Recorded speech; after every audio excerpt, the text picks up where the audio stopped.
जय हिंद दोस्तों, एक और नए शानदार दिन में आपका स्वागत है। तो फ्रेंड्स, आमतौर पर वाराणसी को घाटों और मंदिरों का शहर कहा जाता है। इस शहर को कई अलग अलग नाम से भी जाना जाता है।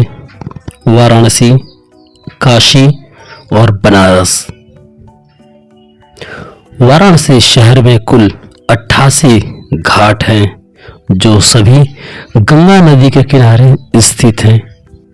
इनमें से अधिकांश घाटों का इस्तेमाल स्नान और पूजा समारोह के लिए किया जाता है, जबकि 2 घाटों को विशेष रूप से शमशान स्थलों के रूप में उपयोग किया जाता है।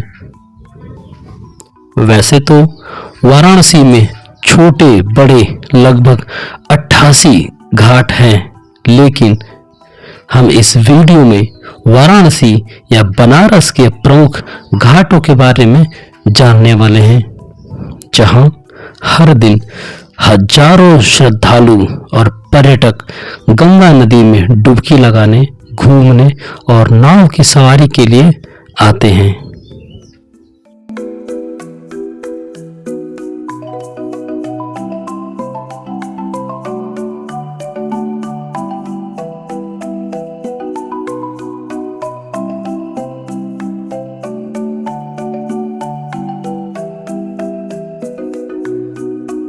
तो चलिए दोस्तों, अब बनारस के घाट के इतिहास के बारे में जानते हैं।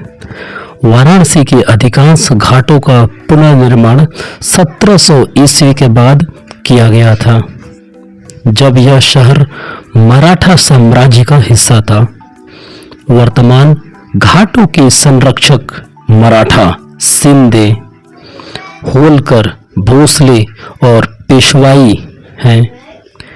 यहाँ के कई घाट लीजेंड्स या पौराणिक कथाओं से जुड़े हैं, जबकि कई घाट निजी स्वामित्व में हैं। घाटों के किनारे बनारस की सुबह और नाव की सवारी करने के लिए भारी संख्या में यहाँ पर्यटक आते हैं।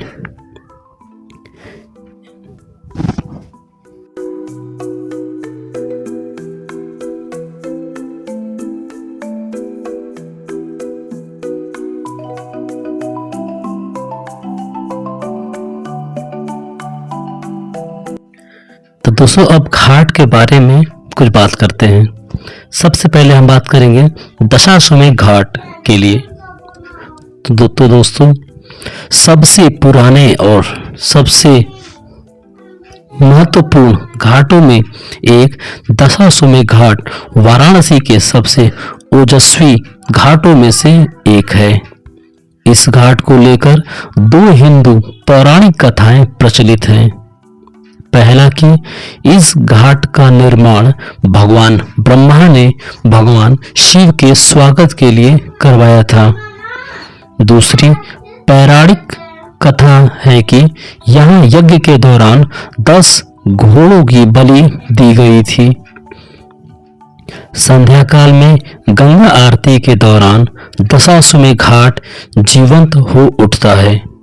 भगवा रंग के परिधान को धारण किए हुए युवा पंडितों द्वारा प्रस्तुति और गंगा आरती एक विस्तृत समारोह के रूप में होता है, जो पूजा, नृत्य और अग्नि के साथ समाप्त की जाती है।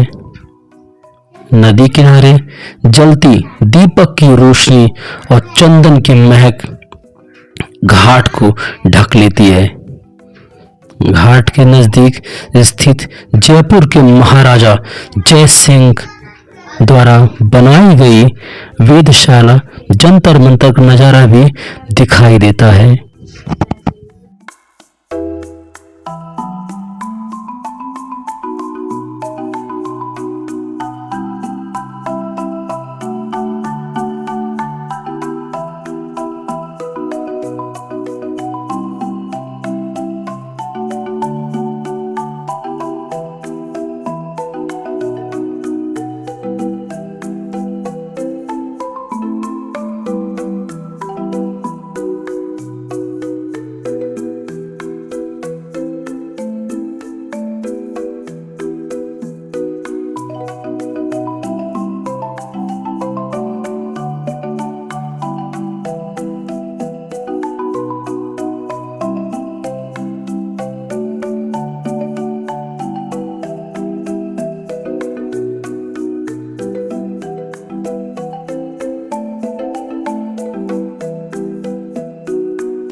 मणिकर्णिका घाट वाराणसी शहर के सबसे अनोखे पहलुओं में से एक है।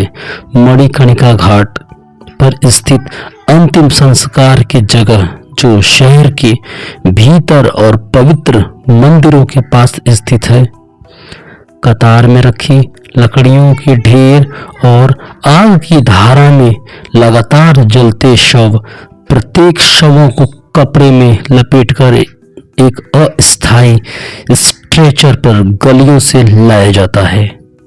ऐसा कहा जाता है कि एक बार भगवान शिव ने भगवान विष्णु को एक वरदान दिया, जिसमें उन्होंने कहा था कि जिसकी मृत्यु काशी में होगी वह जन्म और मृत्यु के अंतहीन चक्र से मुक्त हो जाएगा और उसकी आत्मा भी मुक्त हो जाएगी।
अस्सी घाट गंगा और अस्सी नदी के संगम पर स्थित अस्सी घाट वाराणसी के सबसे दक्षिण में स्थित घाटों में से एक है। श्रद्धालु यहाँ शिवलिंग के रूप में भगवान शिव की पूजा से पहले स्नान करते हैं। यह वो स्थान है जहाँ लंबे समय के लिए आए शोधार्थी, विदेशी छात्र और पर्यटक आते हैं। यह वही अस्सी घाट है जहां मशहूर भारतीय कवि तुलसीदास जी ने रामचरितमानस जैसे ग्रंथ की रचना की थी। इस घाट पर शिवरात्रि जैसे बड़े त्योहारों पर लगभग 22,000 लोग समायोजित हो सकते हैं। यहाँ प्रत्येक शाम 7 बजे आरती का आयोजन किया जाता है। कई श्रद्धालु इस आरती को देखने के लिए नौका को प्राथमिकता देते हैं।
सिंधिया घाट। सिंधिया घाट मणिकर्णिका की सीमा उत्तर में है और यह विभिन्न मिथकों और किंवदंतियों द्वारा शासित है। हिंदू पौराणिक कथाओं में घाट को अग्नि के देवता यानी अग्नि का जन्म स्थान माना जाता है। यहाँ एक शिव मंदिर आंशिक रूप से गंगा में डूबा हुआ है और माना जाता है कि यह इतना भारी है कि घाट नदी में गिर गया। तभी से यह मंदिर लगातार डूब रहा है और जल्द ही पानी में डूब जाएगा। स्थानीय मान्यता यह भी है कि जो लोग इस घाट पर पूजा करते हैं उन्हें पुत्र की प्राप्ति होती है। घाट का निर्माण 1850 में एक सिंधिया महिला द्वारा किया गया था और इस प्रकार इसे सिंधिया घाट के नाम से जाना जाने लगा। इस घाट के नौका विहार एक पसंदीदा पर्यटक गतिविधि मानी जाती है।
चीर सिंह घाट। राजसी चीर सिंह घाट वाराणसी में एक किलेबंद घाट है जिसका निर्माण महाराजा चीर सिंह ने 18वीं शताब्दी में करवाया था।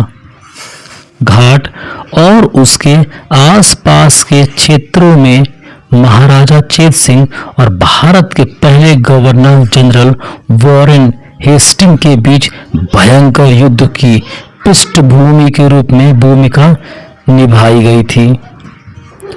चीर सिंह की हार के बाद भव्य घाट अंग्रेजों के कब्जे में आ गया। 19वीं शताब्दी के उत्तरार्ध में अंग्रेजों ने घाट को महाराजा प्रभु नारायण सिंह से खो दिया। इस घाट पर स्नान करने की सलाह नहीं दी जाती है क्योंकि यहाँ गंगा की धारा काफी तेज हो सकती है।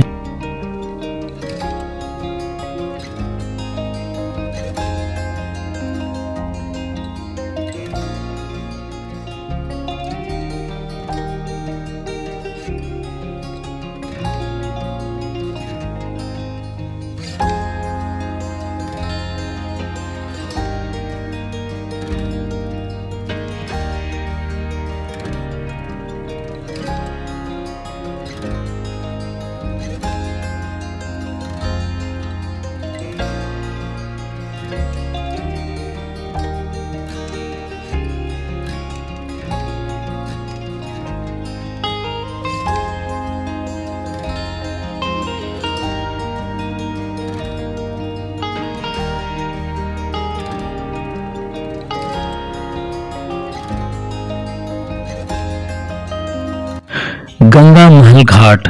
नारायण राजवंश ने 20वीं शताब्दी तक वाराणसी शहर पर शासन किया और 1830 में बनारस के महाराजा ने गंगा नदी के तट पर एक भव्य महल का निर्माण किया जिसे गंगा महल के नाम से जाना जाने लगा, जो कि महल घाट पर बनाया गया था, इसलिए घाट का नाम गंगा महल घाट रखा गया।